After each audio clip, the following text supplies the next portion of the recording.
নাও, মাছের মুড়োটা নাও। তোমার জন্য আজ বড় মাছের মাথা রেঁধেছি। গিন্নি, এটা তপনকে দিতে। বেচারা মাছের মুড়ো খেতে খুব পছন্দ করে। তপনের জন্য আছে গো, এটা তুমি খাও তো। রোজ এত বড় বড় মাছ ধরো, অথচ একটা মুড়োও খেতে পারো না।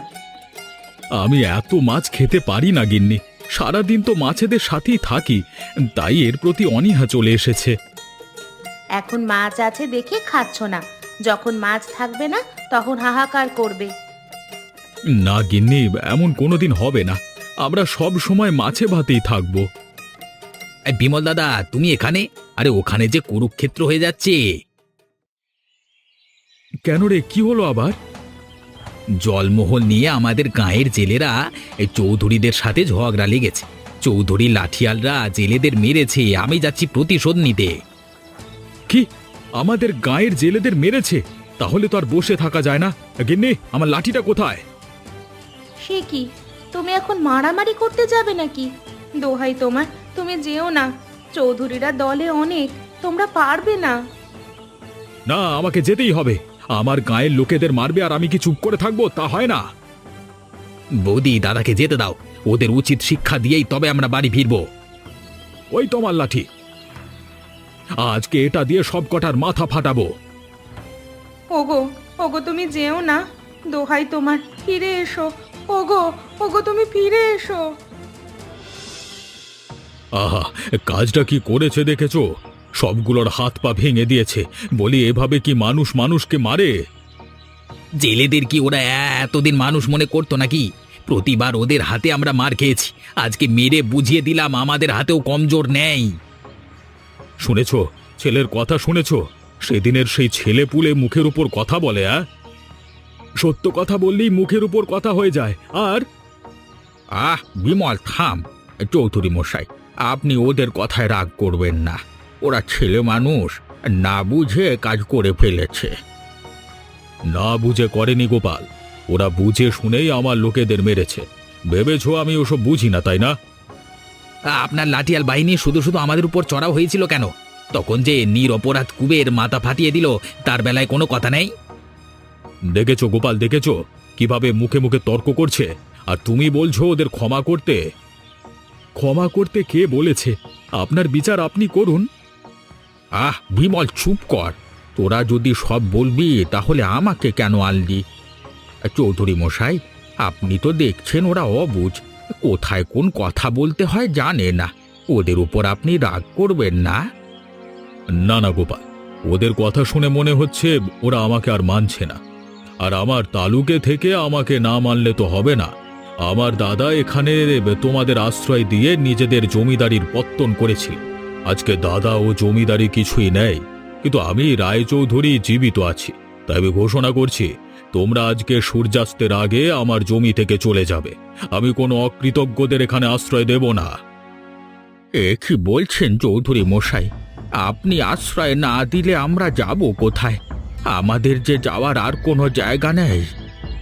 তা আমি জানি না, আমার এক কথাই শেষ কথা, তোমরা আজকে থেকে বিদেয় হবে, আর তা সূর্যাস্তের আগে। আপনি এতটা কঠোর হবেন না চৌধুরী মশাই। দয়া করে আমাদের ক্ষমা করুন, দয়া করুন আমাদের উপর। হ্যাঁ চৌধুরী মশাই, দয়া করুন আমাদের। ছেলে মেয়ে নিয়ে কোথায় যাব আমরা? দয়া করে এখানেই থাকতে দিন।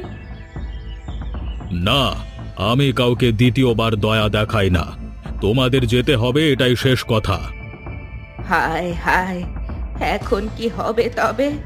এই গাঁ ছেড়ে আমরা যাব কোথায়? আরে এসো তো গিন্নিমা, যাওয়ার অনেক জায়গা আছে, এখানে থাকবোই না আর। হ্যাঁ হ্যাঁ, এইখানে আমরা থাকবো না।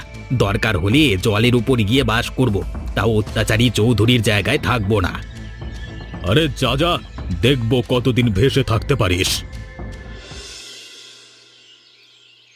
এ কি হলো গো? এখন আমরা কোথায় যাব? রায় চৌধুরী যে আমাদের আজই গাঁ ছেড়ে দিতে বলেছে। এত চিন্তা করো না তো গিন্নিমা। রায়চৌধুরী তাড়িয়ে দিয়েছে বলে কি আমরা জলে ভেসে যাব? ওপরওয়ালা ঠিক একটা না একটা গতি করবেনি। চুপ কর হতচ্ছাড়া, তোর জন্য এত বড় সর্বনাশ হয়েছে। সারা গায়ের মানুষ আজকে তোর জন্য বাস্তুহারা হচ্ছে। এতগুলো মানুষ নিয়ে আমি কোথায় যাব প্রভু? এখানে প্রকাশের কোনো দোষ নেই সর্দার। আজকে না হলে কালকে ওই রায়চৌধুরী আমাদের তাড়াতই, আর আর না হলে ওদের পায়ের কুকুরের মতো থাকতে হতো। তার চেয়ে এখান থেকে দূরে গিয়ে নতুনভাবে বাঁচা উচিত। এখান থেকে আমরা যাব কোথায়? সে জায়গাটাই যে নেই। রায়চৌধুরী এই ঘটনা দিকে দিকে ছড়িয়ে দিয়েছে। এখন কেউ আমাদের আশ্রয় দেবে না। এ যে মহা বিপদ। তাহলে এখন আমাদের কি হবে? কি জানি বাপু, কি করে যে এই বিপদ থেকে উদ্ধার পাবো তা শুধুমাত্র ওপরওয়ালাই ভালো জানেন। মরণ, এই অবেলায় আবার কে গান গায়? কার এত মরতে ইচ্ছে হলো গো? কে আবার বৈরাগে আসছে গান গে? বৈরাগী? সে তো অনেক বছর আগে গা ছেড়েছিল, আজকে কোথা থেকে এলো? উত্তরে গিয়ে সন্ন্যাস নিয়েছিল শুনলাম, এখন এসেছে হয়তো দেশের টানে। কি গো দাদা ঠাকুরেরা, আছো কেমন সকলে? ভালোই তো ছিলাম এতদিন, কিন্তু আজকে হঠাৎ গা ছাড়বার নির্দেশ আসলো। তা তুমি এতদিন কোথায় ছিলে? উত্তরে ছিলাম গো, সেখানে থেকে তন্ত্র সাধনা করেছি। কিন্তু হঠাৎ গা ছাড়বে কেন সকলে? সে অনেক কথা। রায়চৌধুরী আদেশ দিয়েছে, ছাড়তে সবাইকে হবেই। তা এখন থাকবে কোথায় এতগুলো মানুষ? তোমাদের তো আর যাবার জায়গা নেই। সেটাই তো ভাবছি সবাই মিলে। রায়চৌধুরী আমাদের সবাইকে জলে ফেলে দিলে। এত চিন্তা করো না মা ঠাকুরুন, ওপরওয়ালা সব ঠিক করে দেবে। আর কি ঠিক হবে গো? আজ সূর্যাস্তের আগে সবাইকে গা ছাড়তে হবে, না হলে আমাদের শুলে চড়াবে। আচ্ছা, তোমরা আমার সাথে যাবে? উত্তরে এক সুন্দর দেশ আছে, পাহাড় পর্বত আর বাঁশবাগান দিয়ে ঘেরা। ফল ফসলের অভাব নেই। সেখানকার জমিদারটাও মাটির মানুষ, সবাইকে বুকে তুলে নেয়। তাই নাকি? এমন দেশ আছে নাকি কোথাও? এই যে রূপ কথায় শোনা স্বর্গপুরীর মতো লাগছে। হ্যাঁ গো হ্যাঁ, এক দেশ আছে। তোমরা যাবে সে দেশে? গেলে কারোর জায়গা জমির অভাব থাকবে না। রাজা সবাইকে 2 হাত ভরে দান করবেন। তোমার কথা শুনে তো যেতে বড় ইচ্ছে করছে। তা কত দূরের পথ সেটা? হেঁটে 10 দিনের পথ, আর যদি ঘোড়ায় চড়ে যাও তবে 7 দিন লাগবে। নৌকায় চড়ে গেলে কতদিন লাগবে? নৌকায় যাওয়া যাবে না, এখানকার মতো তো সে দেশে নদ নদী নেই। গেলে যেতে হবে পায়ে হেঁটে। তা কি বলো সর্দার, যাব নাকি উত্তরে? এছাড়া তো আর উপায় দেখছি না। চলো সবাই সেখানেই যাওয়া যাক। তাহলে সব মেয়েরা বাড়িতে গিয়ে গোছগাছ শুরু করো। আমরা যাচ্ছি জাল নিয়ে। উত্তরের জমিদারের জন্য ভেট নিয়ে যেতে হবে যে। বেশ বেশ, তাই যাও। আমরা এদিকে যাত্রার আয়োজন করি। তাই চলো বউ, হাতে তো বেশি সময় নেই। ভালো থাকিস তোরা। কোনোদিন তোদের সাথে আর দেখা হবে না। গিন্নি, আর কত কান্নাকাটি করবে? ঘর বাড়ি কি তোমার কান্না শুনবে? চলো তো এবার, সবাই দাঁড়িয়ে আছে। হ্যাঁ গো, এই বাড়িতে কত বছর দুজনে থেকেছি, আর এখানে আসা হবে না।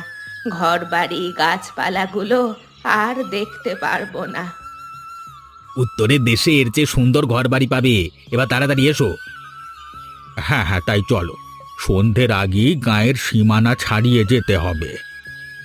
হ্যাঁ, চলো সকলে। চল বাবা, সবাই রওনা দিয়ে দিয়েছে, আমাদেরকেও যেতে হবে।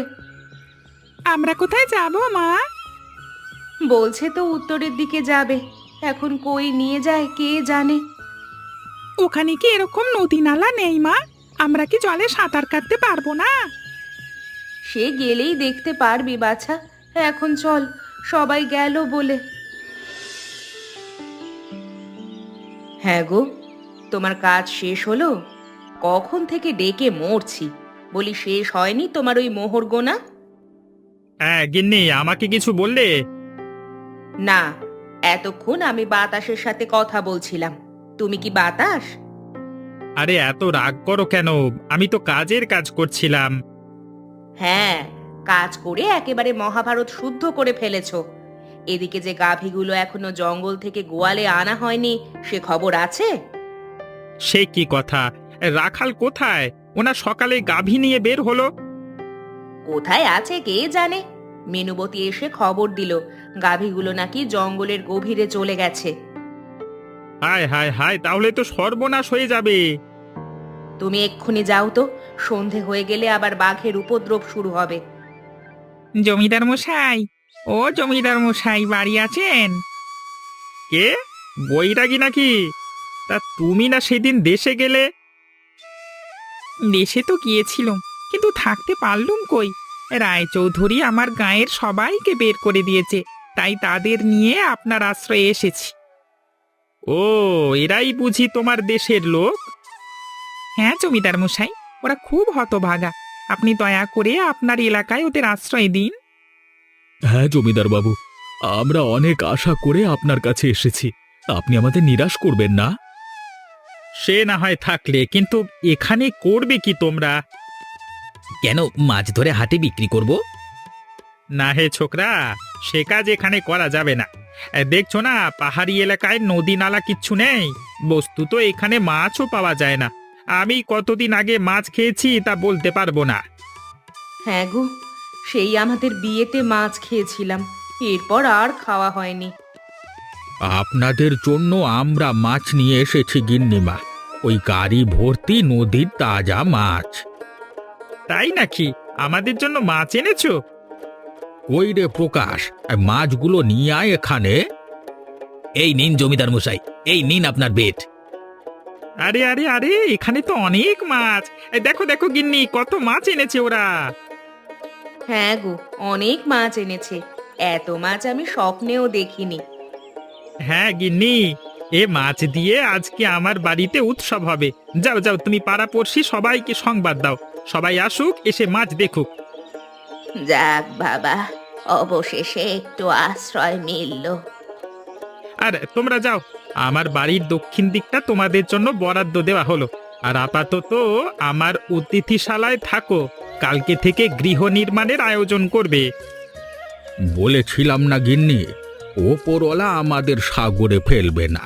দেখলে কত সুন্দর জায়গায় আশ্রয় পেলাম। কেবল দুঃখ হয়েছে এটা নিয়ে, এখানে আর মাছ ধরা যাবে না। হ্যাঁ দাদা, এখন কি করব আমরা?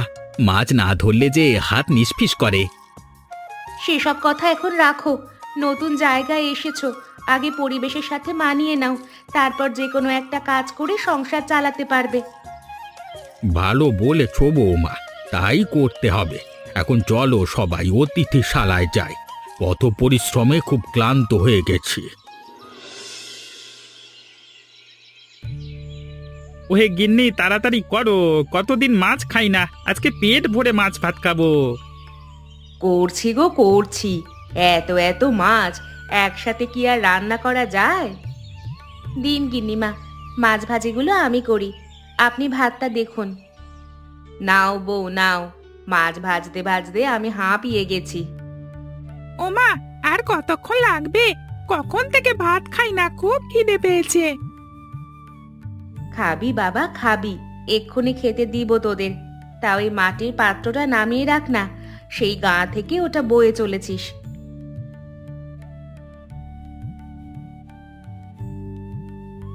এই ছেলে, তোর ওই হাঁড়িতে কি রে? মিষ্টি নাকি খেজুরের রস? না না, ওসব কিছু নেই, এখানে মাছের পোনা আছে। মাছের পোনা বলিস কি? দে তো আমার হাতে। না না, আমি দেব না, তুমি হাতে নিলে ভেঙে ফেলবে। কিস, আমি ভেঙে ফেলবো যেন? বলি, তোর মতো কচি খোকা নাকি আমি? দে, ওটা আমার হাতে দে। না না, ওটা আমার, আমাকে ফিরিয়ে দাও, ফিরিয়ে দাও আমার হাঁড়ি। না না, দিব না, এটা এখন আমার। দাও দাও বলছি, এ হাঁড়ি আমি কাউকে দেব না। এ কি করলে তুমি? দিলে তো আমার হাঁড়িটি ভেঙে। না না, আমি ইচ্ছে করে ভাঙিনি, ওটা পড়ে ভেঙে গেছে। তুমি ইচ্ছে করেই এটা করেছো। এখন আমার মাছগুলোর কি হবে?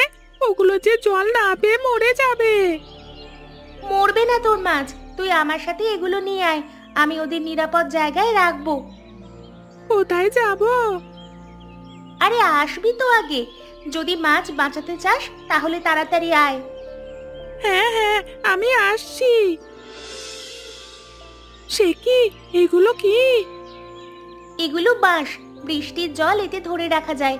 তুই মাছগুলো এখানে ছেড়ে দে, দেখবি ওরা দিব্যি বেঁচে গেছে। কেউ নিয়ে নেবে না তো?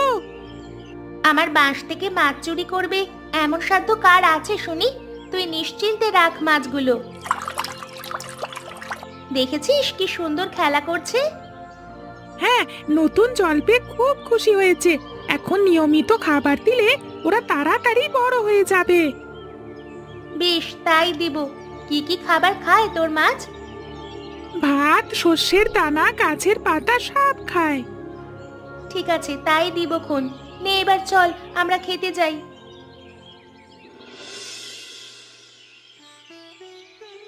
হ্যাঁ গো, তোমাকে আর একটু মাছ দিব? তরকারি যে শেষ হয়ে গেল। দাও গিন্নি দাও, তরকারিটা খেতে খুব মজার হয়েছে। আমাকে আরেকটু তরকারি দাও তো। আয় তপন, তাড়াতাড়ি আয়, সবাই আমাদের রেখে সব খেয়ে ফেললে। সে কি তপন, কোথায় গিয়েছিলি তুই? সে কখন থেকে খুঁজে মরছি। জঙ্গলে গেছিলাম মা, মিনু দিদির সাথে। হঠাৎ জঙ্গলে কেন? তোমাকে বলেছিলাম বন বাজারে ঘুরে না বেড়াতে। যদি বাঘে ধরে তবে কেমন হবে? না না, আমরা বেশি দূরে যাইনি, বাড়ির আঙিনাতেই ছিলাম। আর এখানে বাঘ আসে না কখনো। জঙ্গলের বাঘ সিংহ আমার বাবাকে ভয় পায়। হয়েছে, আর বাপের গুণকীর্তন গাইতে হবে না। নাও এবার বসে পড়ো দুজনে, খাবার শেষ হয়ে গেল সব। হ্যাঁ হ্যাঁ, বসে পড়ো তোমরা, আমি খাবার এনে দিচ্ছি।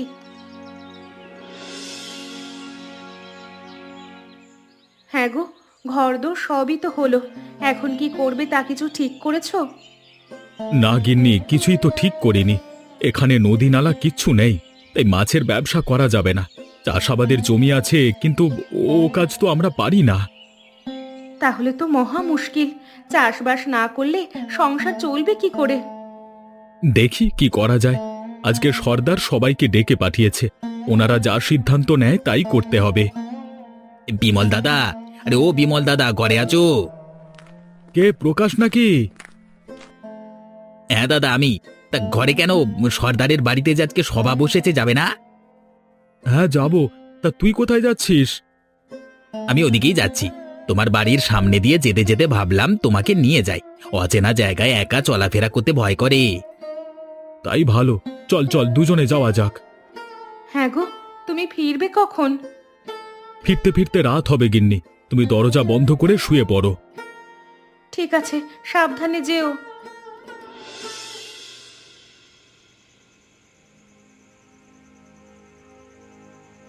সবই তো দেখলে তোমরা।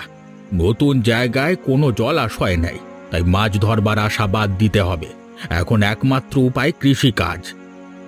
কিন্তু সেজন্য যে চাষের ক্ষেত আর শস্য লাগবে, হালের জন্য গরুও লাগবে দুটো। তা জমিদার মশাই সবাইকে দেবে। তিনি আরো বলেছেন, এখানকার স্থানীয়রা জঙ্গলে গিয়ে মধু সংগ্রহ করে। কেউ চাইলে সে কাজও করতে পারো। জঙ্গলে গিয়ে মধু সংগ্রহ ভারী মজার কাজ তো। আমিও কাজ করব সর্দার। আর বিমল, তুমি কি করতে চাও? আমি তবে চাষবাসই করব। জঙ্গলে যেতে সাহস পাচ্ছি না, পাছে বেগরে প্রাণটা হারাতে হবে। বেশ, আমি তবে তোমাদের কথা জমিদার মশাইকে বলবো। অবিলম্বেই তোমরা কাজটা শুরু করতে পারবে। বেশ, তবে আমরা আসি, অনেক রাত হয়ে গেছে। তাই যাও, আর সব সময় সাবধানে থেকো।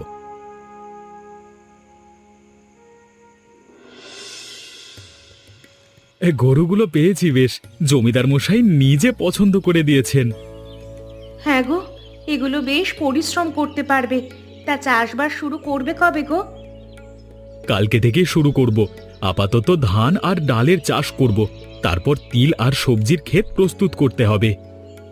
তাই ভালো, সবকিছু চাষ করলে আর বাইরে যেতে হবে না। দাদা, আরে ও বিমল দাদা, আমাকে বাঁচাও, আজ বুঝি আমি শেষ হয়ে যাব। কি হলো প্রকাশ, এভাবে দৌড়াচ্ছিস কেন? কি হয়েছে তোর? এভাবে হাঁপাচ্ছ কেন ঠাকুরপো? কিছু তাড়া করেছে তোমায়? আর বলো না বৌদি, গিয়েছিলাম মোয়ালদের সাথে জঙ্গলে। কিছু দূর যেতেই এক বাঘ হামলা করলো আমার উপর। অন্য মোয়ালরা গাছে চড়লো, কিন্তু আমি তো তা জানি না। কোনো মতে প্রাণ নিয়ে দৌড়ে পালিয়েছি। বাবা গো, আজ তবে তোমার ওপর দিয়ে বড় ফাড়া গেছে। হ্যাঁ বৌদি, আজকে আমি জঙ্গলে যাচ্ছি না, তোমাদের সাথে মাঠের কাজ করব। মাঠও তো জঙ্গলের পথে, ওখানে কোনো বিপদ আছে নাকি কে জানে। জমিদার মশাই বলেছেন ওখানে বাঘ আসে না, তোমরা নিশ্চিন্তে থাকো। নিশ্চিত কি থাকা যায়? এখন তো ঘরে থাকতেই ভয় করছে। ভয়ে ভয়ে আমি মরিয়ে যাচ্ছি। এখন আমাকে একটু জল দাও তো বৌদি, তেষ্টায় গলা শুকিয়ে গেছে। তুমি বসো, আমি এক্ষুনি জল নিয়ে আসছি। আর কাল থেকে জঙ্গলে যাওয়ার দরকার নেই, তোমার দাদার সাথে চাষবাস করো। কি হে প্রকাশ, কেমন লাগছে নতুন কাজ? ভালো দাদা, অন্তত জঙ্গলে গিয়ে মধু সংগ্রহ করবার থেকে নিরাপদ। মন দিয়ে কাজ কর, দেখবি একদিন কৃষিকাজ করেই ভাগ্য ফেরাতে পারবি। ও দাদা, ওই যে ঝোপের আড়ালে কি নড়াচড়া করছে দেখেছো? কই না তো। আরে ওই দেখো, হলুদ একটা লেজ দেখা যাচ্ছে। আরে আরে তাই তো, কিসের লেজ ওটা? বন বিড়ালের নয় তো? বড় বিড়াল নয় দাদা, সাক্ষাৎ যমদূত বাঘ। হায় হায় হায়, এখন কি হবে? আজকে বোধহয় প্রাণ নিয়ে বাড়ি ফিরতে পারবো না। বাঁচতে চাইলে দৌড়াও, বাঘ ঠিককুনি লাফ দেবে দাদা। তারপর সর্দার, তোমাদের দিনকাল কেমন যাচ্ছে? আমি কদিন ধরে ব্যস্ত থাকায় কারোর খোঁজ খবর নিতে পাচ্ছি না। সবই তো চাষবাস শুরু হলো কর্তা, ফসল উঠলে বোঝা যাবে দিনকাল কেমন যায়। এই অঞ্চলে ফসল হয় ভালো, সে নিয়ে তোমরা চিন্তা করো না। তা মাছ কি কিছু আছে? আমার কয়েকটা মাছের দরকার। না কর্তা, মাছ সব শেষ। নুন দিয়ে যা রেখেছিলাম তাও খাওয়া হয়ে গেছে। ও, তবে তো ভারী বিপদ। তা কোনোভাবে কি আমাকে কটা মাছের ব্যবস্থা করে দিতে পারবে? পাশের রাজ্যের জমিদার আমার বন্ধু, সেদিন মাছের তরকারি খেয়ে খুব প্রশংসা করেছে। আজকে আবার চিঠি লিখে জানালো কটা মাছ পাঠাতে, অনেক টাকা দেবে সেজন্য। না কর্তা, এ জায়গায় কোথাও মাছ পাওয়া যায় না। আমরা আশেপাশে সব জায়গায় খোঁজ করেছি, কোথাও মাছ নেই। ও এ কথা, তাহলে ওকে চিঠি লিখে না করে দিতে হবে। সর্দার, সর্দার তুমি এখানে? আমি সারা গা খুঁজে মরছি। কি হয়েছে বৈরাগী? কিসের জন্য আমার খোঁজ? বিমলা তপনকে বাঘে ধরেছে, তুমি তাড়াতাড়ি গায়ে চলো। বিমলকে বাঘে ধরেছে? বলো কি, কোনো ক্ষতি হয়নি তো ওদের? একটুর জন্য প্রাণে বেঁচেছে, না হলে আজকে দুজনেই জমের দুয়ারে পৌঁছে যেত। চলো চলো চলো তো দেখি কি হয়েছে। এভাবে বাঘের উপদ্রব করলে তো এখানে থাকা যাবে না। আজকে যা হলো, তারপর তো চাষবাস করতেও ভয় করছে। যে কোনো দিন খেতে এসে বাঘ ঘাড় মোটকে খাবে। তাহলে আমরা করব কি? চাষ করতে পারবো না, জঙ্গলেও যেতে পারবো না, তাহলে কিভাবে সংসার চালাবো? সেটাই ভাবছি। এখানে এসে মুশকিলে পড়ে গেলাম।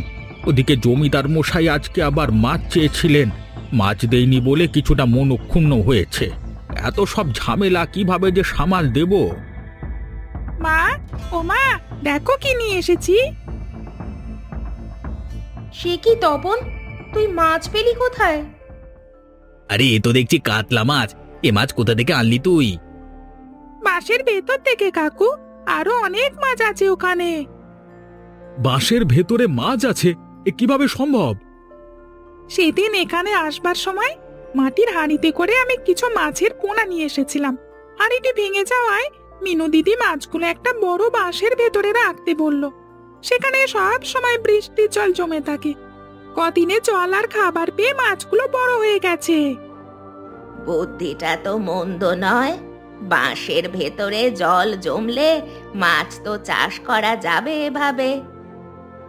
হ্যাঁ গো ঠাকুমা, আরো মাছ আছে ওখানে। চল তো গিয়ে দেখি কেমন মাছ হয়েছে বাঁশের ভেতর। চলো, আমি তোমাদের দেখাচ্ছি। কোথায় মাছগুলো, কোথায়?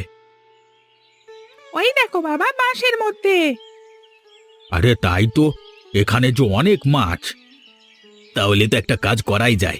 এ মাছ থেকে পোনা তৈরি করে তা তো চাষ করতে পারি, মানে আমরা চাষ করতে পারি, তাই না? কথাটা মন্দ বলিসনি প্রকাশ। এ হলে অল্প পরিশ্রমে আমরা মাছ চাষ করতে পারবো, কি বলো সর্দার? হ্যাঁ, আজকে তপন দাদু ভাই যা খেল দেখালো তাতে আমাদের ভাগ্য ফিরবে। তোমরা এক কাজ করো, জঙ্গল থেকে মোটা আর বড় বাঁশ কেটে এনে সবার বাড়ির আঙিনায় সাজাও, তারপর এখান থেকে পোনা নিয়ে মাছ চাষ শুরু করো। বেশ, তবে আমরা এক্ষুনি যাচ্ছি। আজই শুরু হবে বাঁশের ভেতরে মাছের চাষ। আর আমাকে দাদু ভাই দুটো মাছ দাও, আমি জমিদার মশাইকে দিয়ে আসি।